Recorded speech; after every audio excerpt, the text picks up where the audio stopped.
बहुत पुराने दिनों की बात है। एक गांव में शिवराम नामक एक आदमी अपनी पत्नी के साथ रहा करता था। वैसे तो शिवराम एक किसान था, लेकिन उस साल उस गांव में बारिश न होने के कारण सभी किसान की फसलें सूख गई थी, जिस कारण से खेत में फसल उगाने के लिए कोई साधन नहीं था।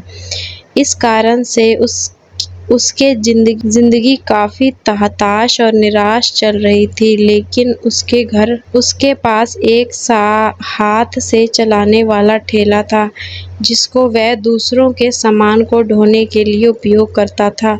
वही ठेले से उसका घर का खर्च चल रहा था। शिवराम की पत्नी का नाम गंगा थी। वह एक बहुत ज्यादा भक्ति में लीन रहने वाली औरत थी और हमेशा भगवान शिव, भगवान ब्रह्मा तथा अन्य प्रकार के भगवानों को हमेशा याद करती रहती थी। वे हमेशा जब भी खाना बनाया करते थे तो 2 रोटी भगवान शिव के लिए तथा 2 रोटी भगवान ब्रह्मा के लिए अपने बनाए गए खाने में से निकाल कर भगवान को भोग चढ़ाया कर वह गौ माता को खिला दिया करती थी। ये देखकर उसका पति मतलब कि शिवराम बहुत ज़्यादा नाराज़ हो गया था। उन्होंने कहा कि तुम इस तरह से अनाज बर्बाद करोगी तो किस तरह घर चला लूँगा। तभी उसकी पत्नी कहती है कि मैं अनाज बर्बाद नहीं कर रही हूँ,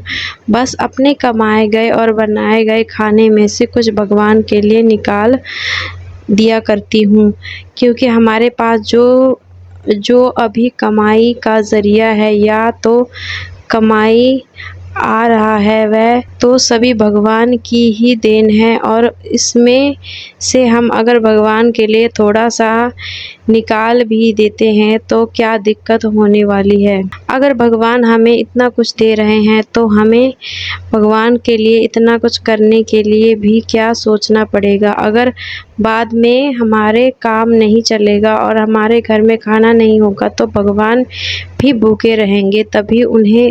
तभी तुम्हें पता चलेगा कि बहुत क्या चीज़ होती है और भगवान हमेशा हम लोगों को मदद करता रहेंगे। पत्नी की बात सुनकर शिवराम की आंखें खुल गई। उन्होंने कहा कि तुम बिल्कुल सही बोल रही हो। मेरे पास जितना भी है, हमारे पास जितना भी है खाने पीने के लिए, सभी तो भगवान की ही देन है, क्योंकि अगर भगवान हमें काम नहीं देता तो हम इसी तरह से भूखे ही रहेंगे। तुम हर रोज़ भगवान के लिए थोड़ा समय खाना निकाल कर बहुत लगाकर खिलाया करो गौ माता को। हम ऐसा हमारा लाभ भी बढ़ेगा और भगवान हमें समृद्धि भी देगा।